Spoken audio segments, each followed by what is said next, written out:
우리 시장 정리와 함께 이번 주 일단 시장에 대한 전망을 좀 해보도록 하겠습니다. 오현진 팀장께서 코스피 시장 대형주들의 움직임 그리고 시장 전반에 대한 이야기를 좀 해주시죠.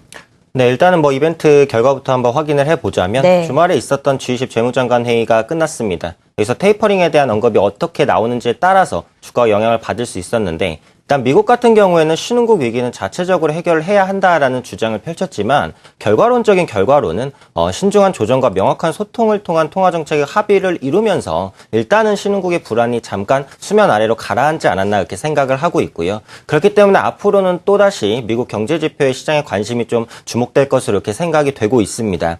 최근에 부진한 주택지표가 한파의 영향뿐만이냐라는 것에 시장이 지금 약간 의심을 하고 있는 상황이기 때문에 그 이후의 지표에도 주목을 해봐야 될 것 같고요. 또 벌써부터 때이른 금리 인상 논란이 좀 있었기 때문에 시장에 대한 투자 심리를 전반적으로 좀 얼어붙게 만들고 있는 게 아닌가 싶습니다. 그래서 현재 주가가 이제 펀더멘털적인 매력은 있다 하더라도 이런 해외적인 부분 때문에 빠른 반등은 어렵다. 그렇기 때문에 향후 주가의 방향 예측이 어렵다라고 한다면 역시 주목할 부분은 수급이 아닌가 생각을 하고 있는데요. 외국인 같은 경우 금요일 큰폭 매수를 보였지만 오늘 같은 경우는 소폭 순매도로 마무리가 되면서 실질적으로 최근에 수급의 연속성이 없습니다. 그래서 수급의 연속성을 앞으로는 지속적으로 좀 확인할 필요성이 있다라고 판단이 되고 있는데요. 외국인이 큰 규모는 아니더라도 시장에 대해서 계속해서 좀 순매수를 이어가는지 또한 업종에 대해서 혹은 종목에 대해서 순매수를 이어가는지 그리고 그런 종목에 대한 관심 지속적으로 가지는 게 필요할 것이다라고 판단을 하고 있고요. 구체적으로 이제 업종에 대한 전략을 말씀드리자면 미국보다는 유로존에 집중을 하는 게 맞지 않을까 싶습니다. 현재 유로존 지표도 약간은 흔들리는 모습을 보여주고 있긴 하지만 완연한 회복세가 지속되고 있는 만큼 유럽에 대한 수출 모멘텀을 가지고 있는 조선이나 자동차 부품주에 대한 관심이 필요하지 않을까 이렇게 판단을 하고 있고요.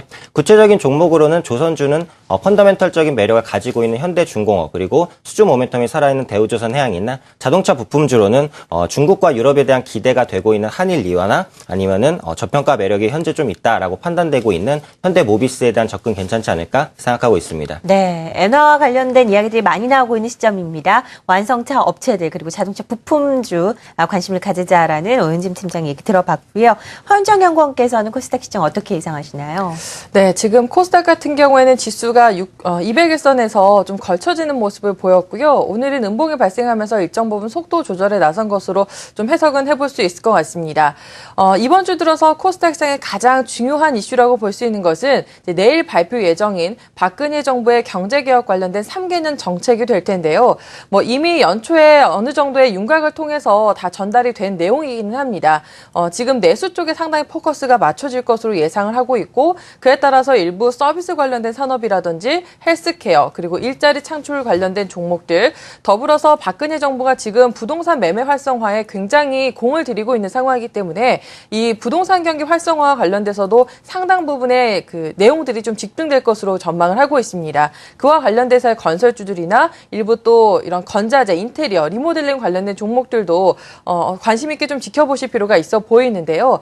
하지만 이런 내용들이 이미 연초부터 좀 어느 정도 인식이 되면서 미리 좀 선 반영된 감이 없지 않아 있기 때문에 오히려 내일 발표가 된 이후에는 일부 차익 실현이 나올 가능성을 좀 염두를 하셔야 될 것 같고요. 그동안 이런 종목들에 대해서 비중이 상당 부분 많으셨던 분들이라면 내일 이런 이슈를 바탕으로 좀 반짝 상승을 했을 때에는 일정 부분의 물량 조절을 좀 해보시면 더욱더 현명한 전략이 될 수 있지 않을까라는 생각을 좀 갖고 있습니다. 네, 박근혜 정부의 이 경제개혁과 관련된 이런 정책 자체가 이미 코스닥 시장에 많이 녹아져 있다라는 이야기죠. 오히려 내일 뉴스가 나왔을 때는 좀 차익 실현을 하는 전략이 필요하지 않을까 하는 허윤정 연구원의 의견까지 들어가봤습니다.